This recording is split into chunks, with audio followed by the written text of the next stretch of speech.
2013 সালের 5ই মে শাপলা চত্বরে যে নারকীয় হত্যাকাণ্ড যেটা সংঘটিত হয়েছিল, সেই বর্বরোচিত হত্যাকাণ্ডের বিষয়ে আপনারা জানেন যে আমরা দীর্ঘদিন যাবৎ আমাদের তদন্ত সংস্থা ইনভেস্টিগেশন করেছে। ইনভেস্টিগেশন শেষে চিফ প্রসিকিউটরের কার্যালয়ে একটা খসড়া রিপোর্ট তারা সাবমিট করেছে। সেই খসড়া রিপোর্টটা এখন চিফ প্রসিকিউটর সেটি পর্যালোচনা করবেন। চিফ প্রসিকিউটর যেটা তার দায়িত্ববোধের জায়গা থেকে তিনি মনে করেছেন যে আমাদের যারা ভিকটিম শহীদ পরিবার অথবা শহীদ যে সংগঠনগুলো আছে, হেফাজতে ইসলামের বিভিন্ন স্তরের যে নেতৃবৃন্দ যারা সেদিন তারাও সেই নারকীয় আক্রমণের শিকার হয়েছিলেন। In the heart of the city rises a destination built for greatness. International Convention City, Bosundhara. Life takes a new course. যারা ইতিহাসের সাক্ষী হয়েছেন তাদের কাছ থেকে আমরা জানেন যে ইনভেস্টিগেশনের পর্যায়ে ওনাদের বিভিন্ন স্তরের নেতৃবৃন্দের সাথে বা বিভিন্ন সাক্ষীদের সাথে কথাবার্তা হয়েছে, তাদের বক্তব্য নেওয়া হয়েছে, তাদের কাছ থেকে আমরা তথ্য প্রমাণ নিয়েছি।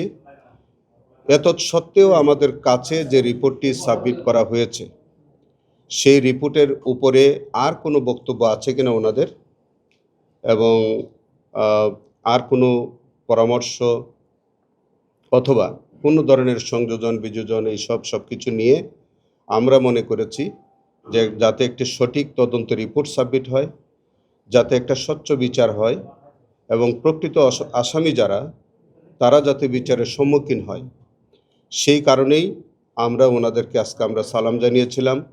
আমরা তাদেরকে দাওয়াত করেছিলাম আমাদের অফিসে আসার জন্যে।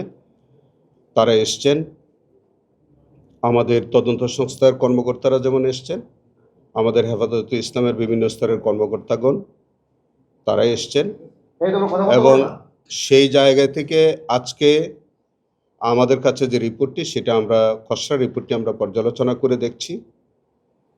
হয়তো শিগগির আমাদের কাছে পূর্ণাঙ্গ রিপোর্ট আসবে এবং সেই রিপোর্ট আসার পরে আপনারা জেনে থাকবেন যে সেখানে আমি বাদী হয়ে একটা ফর্মাল চার্জ দাখিল করব এবং স্বাভাবিকভাবে বিচার প্রক্রিয়া শুরু হবে। আমরা এইটুকুন পর্যন্ত একটু আপনাদের কাছে অনুরোধ জানাবো যে আমরা আসামিদের তালিকাটা যেহেতু এটা খসড়া চূড়ান্ত প্রতিবেদন যেহেতু আমরা রিসিভ করিনি, আসামিদের তালিকাটা আমরা প্রকাশ করতে চাচ্ছি না বা পারছি না।